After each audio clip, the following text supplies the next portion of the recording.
YouTube channel, #MovieBae. I am MovieBae, and in this video, I'm going to be reviewing Jonah Hill and Kenya Barris' latest project entitled You People, starring Jonah Hill, Eddie Murphy, and Lauren London. Now, before we get to it, I want y'all to drop down and hit the subscribe button. Thank you. Because here on MovieBae, I do reviews, reactions, and commentary to movies and television. And if that's the type of content that you like, you might as well hit the subscribe button to stick around. And if you find yourself enjoying my commentary along the way, don't be afraid to hit that thumbs up button and or drop a comment down below. It really helps your girl out with the algorithm, okay? Push my channel, push this video, support Black business, okay? I was not a fan of this movie when I saw the trailer. I'm not a fan of Kenya Barris. I feel like his comedy is really stale, you know? And I know y'all seen online, or you probably even believe that Kenya Barris is trying to push a biracial agenda. He is, but this project was actually good. Like, I actually liked it. So let's go ahead and dive into it, shall we? Synopsis reads. A new couple and their families reckon with modern love amid culture differences, societal expectations, and generational differences. Now, this is one of Hollywood's oldest plot points. Two people of different backgrounds come together and their families clash, okay? What makes this movie different? Like the synopsis stated, it is modern, sometimes a little over your head with it, as well as it's not just the fact that they're black and white, but they have different religions as well. Amira is Muslim and Ezra is Jewish. The movie starts off with Ezra. Ezra is a 35-year-old Jewish somebody in the financial field, and he has a podcast on the side. So the movie opens up with that podcast. I did not enjoy that sequence of montages. The movie opens up with jokes about Obama, and not about Obama as a president. It was about Obama being gay and using white powder. It's like, that's not funny to me. That's not funny to me. Like, so much so, I almost turned the movie off. Like, I almost didn't even get past the opening credits. Who allowed that to pass? I don't get it. But what this podcast was supposed to do was establish Ezra as a character. We didn't learn anything about Ezra in that opening montage aside from he has a podcast. His podcast host is his best friend named Mo. She is a black female who is a lesbian and more on the masculine side. And all she's doing is making jokes about black people, and Ezra is laughing at it. So I personally I did not enjoy that montage at all. I was like, what are we doing here? Because it's giving me y'all just making fun of black people. I don't like it. And to me, the podcast could have been stripped all the way out of this movie, because the importance of it didn't even come back around until the end, and that could have been done a different type of way. That was my biggest con of the movie. So let's go ahead and get into the more positive things, okay? So we meet Ezra and his family, and they are, I don't know what it's called for Jewish people, a synagogue. Their church service, I don't know what it's called. I should have done some research, but I didn't. And Ezra comes in, tattoos, hair slicked back. He has on like a Hawaiian shirt or something, and his family's looking at him like, why are you dressed like that? I see you're trying to be hip and cool, and it's like, they're talking to him like he's 20. This guy is 35. So, but we learn about his parents, actually. The dad is aloof. The mom is a cool parent. I'm not one of the regular mom. I'm a cool mom. Like, that's her. And then the sister is just a Gen Zer, okay? It just oozes Gen Z vibes. Now, his family is also trying to set him up with other women who are in their culture, in their religion, Jewish women. And Ezra is just not interested in what he's been coming along in the dating scene. Then we meet Amira. Now, Amira is played by Lauren London, and we meet her brother, and her father. Her father is played by Eddie Murphy. When he comes in, he has a Fred Hampton was murdered sweatshirt on, and you just get pro-black vibes. And I was like, oh, they gonna clash. Okay. Also find out that they are Muslim as well. They made some jokes about interracial couples and how it's almost like the black race is dying and everybody's going to end up looking like Bruno Mars in a few decades. You know Kenya Barris wrote that joke. You know he wrote that joke. Ezra and Amira, they meet, start dating, and then now it's time to meet our parents, all right? 6 months later, Ezra takes Amira to go meet his family. We already know how his mom is. She's a cool mom. So Miss Shelley is her name.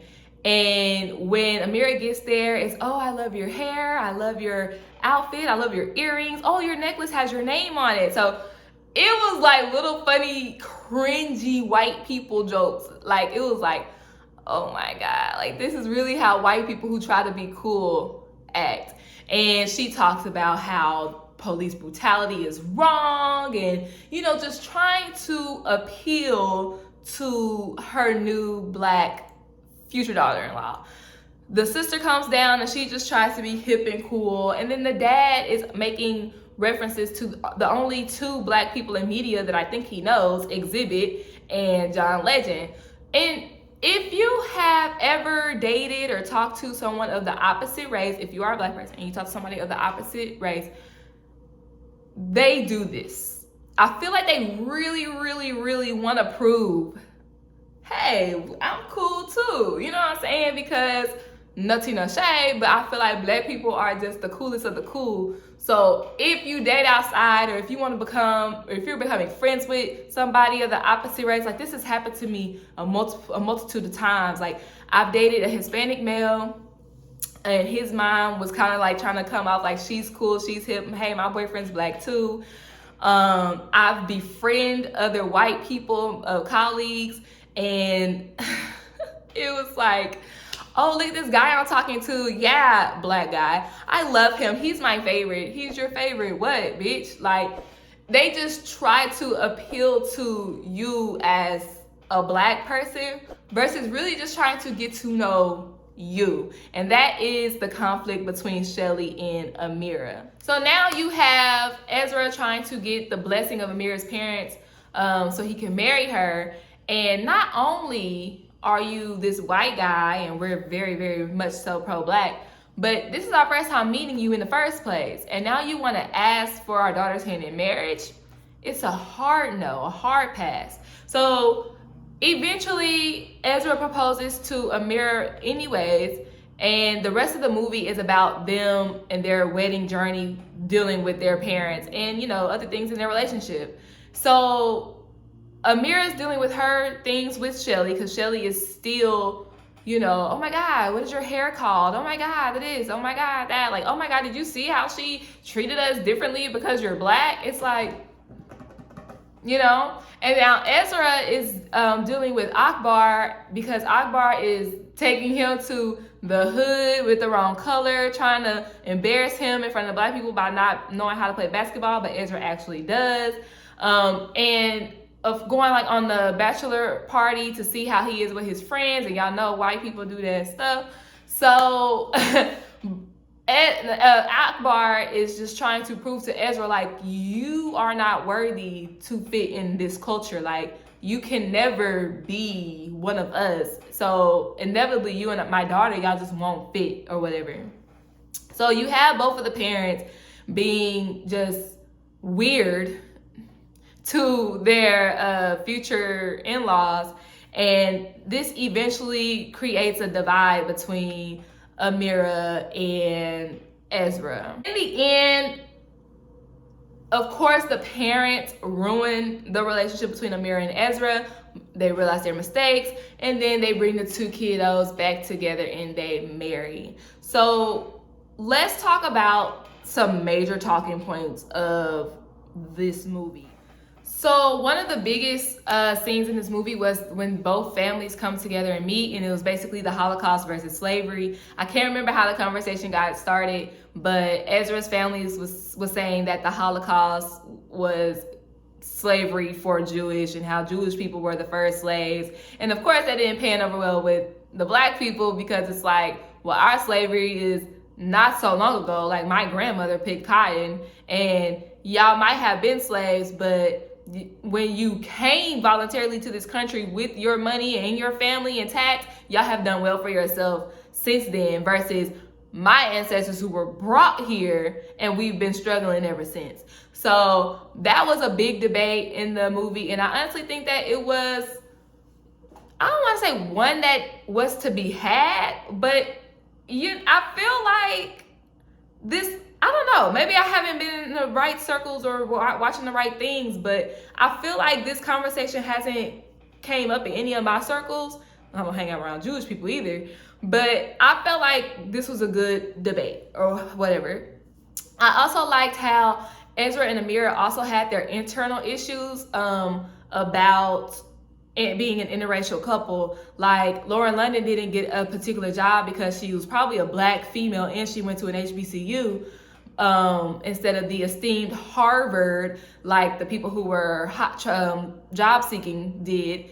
And Ezra was like, oh, well, I can make a call to my uncle and we can get you a job in no time. And she's like, well, see, that's the privilege that you have that I don't. Like, I can't just make a call and get a job when my white fiance can and give me a job that I should have already had 5 years ago, but I can't because I'm discriminated against. So they have things like that. They also have, of course, their dealings with their family, like who's going to marry us, the rabbi or, I don't know what's the name of the Muslim priest, but the Muslim priest. Like, and then, of course, our families, our parents getting on our nerves and things like that. I wish they could have had more conflicts with just internal conflicts with Ezra and Amira, but most of their conflict did come from what their families had been saying to one another. Something else I liked in this movie was the subtle cameos. We had cameos from Kim Whitley, Mike Epps, Dion Cole, Carisha Please, Lala Anthony, and everybody was subtle. Everybody played a role. It wasn't in your face like Coming to America. It wasn't pointless people. They all served a purpose. Now, one thing I wish they had done was more with Carisha, because I wish they had JT and Carisha in there, because they were playing Amira's cousin, and if they were playing like city girls, like, ooh girl, you got you a white man, I know he Jewish, he got money. I thought he would be a little bit older though, but we could wait for your next husband for that. Like, I just thought that would have been funny because I'm a fan of the city girls when they were the city girls, before they became simp girls. So yeah, I just thought that would have been real cute and funny. And I was wondering why Carisha had been seen with Nia Long a lot. I was like, how the hell these two know each other? But now I know why.